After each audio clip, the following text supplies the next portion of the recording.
есть это рабочий инструмент фольклорной студии. Где я тогда? Вот.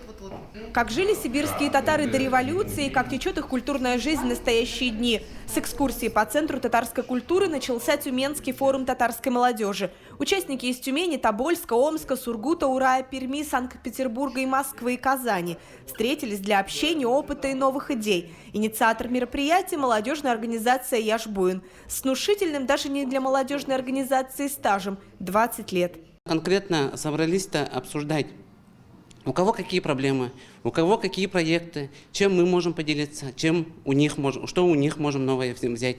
В программе форума далеко не молодежные темы: этногенез татарского народа, роль татар в мировой цивилизации, современный взгляд на национальное образование. К дискуссии молодых людей присоединились ученые, политологи и общественные деятели из Казани. Вот по нашим наблюдениям, танцы-манцы молодежи немножко надоели уже, потому что и изменения произошли в самой молодежи. Молодые ребята хотят не просто развлекаться, а заниматься развитием и себя, и всего народа. Это уже серьезные вопросы, серьезные вызовы. Поэтому идет процесс как по перестройке самого мышления. Дискотекам, танцам и чаепитиям с чак-чаком стоит поклониться как истории и двигаться дальше, считает политолог Руслан Айсин. Он, как и пугающая этнос и глобализация, не делит общество на молодых и взрослых. В целом татарскому национальному движению нужно новое осмысление, концептуальное осмысление, куда мы идем, какие цели мы ставим. Да? Те задачи, которые были в 80-х, 90-х, они решены.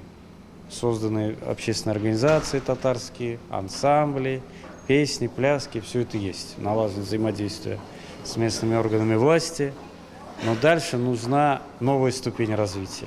Математик и педагог с 40-летним стажем Марат Латфулин, опираясь на естественные науки, говорит о конкурентных преимуществах в бизнесе, науке, спорте, искусстве и образовании. О старых и новых методах этнокультурного образования участники форума рассуждали за чашкой чая в единственной в Тюмени школе с татарским этнокультурным компонентом в деревне Казарово. В стенах школы, построенной до революции татарскими меценатами, делают акцент на поликультурном образовании. Естественно, 21 век, это уже не 18 век. Естественный фольклор надо знать, но не надо зацикливаться на фольклоре. Мы должны представлять интерес для всех других и привносить что-то новое.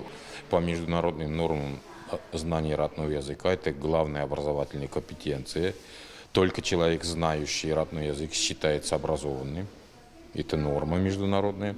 Знание родного языка – основная проблема молодежи всех регионов России. Татарский язык, как обязательный предмет, введен в школьную программу далеко не во всех городах России. Этот пробел молодежные организации решают по-разному.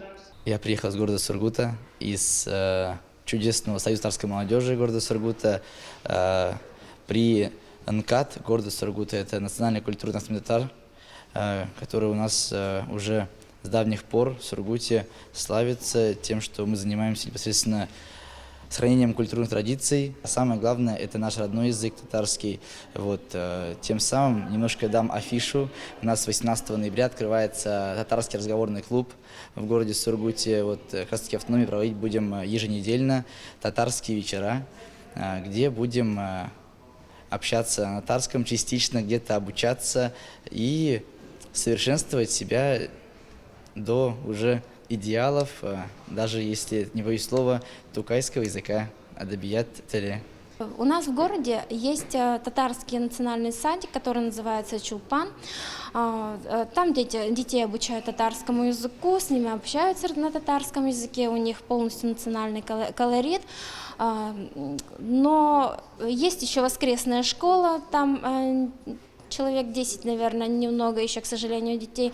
Но мы бы хотели работать именно сейчас направление, наверное, начальное образование. В нашем городе нет, к сожалению, такого сейчас пока, но у нас есть планы, что, возможно, мы пока как факультатив будем проводить эти на базе какой-то школы. Мировой тренд на образование Всемирный форум татарской молодежи подхватил несколько лет назад. АКЛ-фабрика провела десятки сессий в городах России и за рубежом. Разница между запросами молодежи из Сибири и Нью-Йорка Все меньше и меньше в режиме онлайн они потребляют один и тот же контент. Мы сейчас уже больше делаем ставки на образование. Образовали платформу, то есть если мы делали офлайн лекции, курсы, то теперь это мы переводим на онлайн-платформу, чтобы каждый имел доступ. Вот у нас, кстати, неделю назад запустился проект «Ощак университет», открытый университет, поэтому присоединяйтесь, смотрите. Там есть лекции по современной татарской культуре, от Кагана до Кахана, то есть такие интересные лекции. Линария Муслимова поделилась с молодежью из регионов опытом создания проектов. Всемирный форум татарской молодежи специально выпустил подробную методику, как запускать мероприятия без бюджета, а потом выигрывать с ними гранты и притягивать активную молодежь. О лучших проектах молодежного центра «Идель» рассказала Зульфия Ибляминова. Гульнур Зинатуллина, новичок в общественном движении, уверена, для начала нужно заявить о себе. Меня зовут Зинатуллина Гульнур, я приехала из города Тобольска.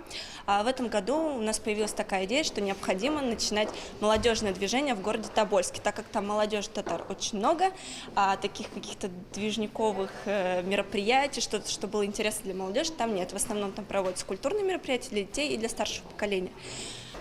Мы получается, за несколько месяцев, за 2-3 месяца реализовали 2 проекта. Один из них впервые написали татарский диктант, и второй провели татарскую детскую школу лидера. Необычный по формату форум с одной секцией пленарным заседанием продолжился выступлениями ученых.